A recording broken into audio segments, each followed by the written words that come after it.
बिस्मिल्लाहिर्रहमानिर्रहीम। तो जी दोस्तों, आपको बताते चले कि खुदा की कुदरत का एक मौजज़ा हो गया।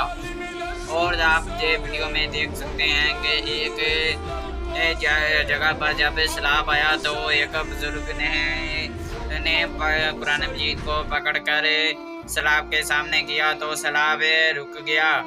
और वहाँ के लोगों का कहना है कि सैलाब ने अपना रुख तब्दील कर लिया। इसे कहते हैं खुदा की कुदरत। ये है खुदा का मौजज़ा। और खुदा पाक ने हमें बारिश के ये मंजर दिखाकर बताया है कि इंसान कितना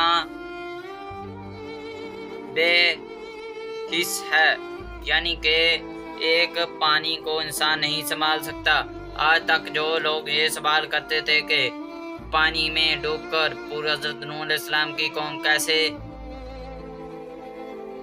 फना हुई होगी, उनको आज ये मंजर देखकर कुरान पाक के उस सच्चाई पर इल्म हो जाएगा। कुरान पाक एक सच्ची किताब है और कुरान पाक का ये मौजज़ा देख कर के कुरान पाक से सैलाब रुक गया, उनको ये भी एहसास हो जाएगा कि कुरान मजीद एक आसमानी किताब है। तो जी दोस्तों, ऐसी और मज़ीद खबरें जानने के लिए हमारे चैनल को सब्सक्राइब कर लें।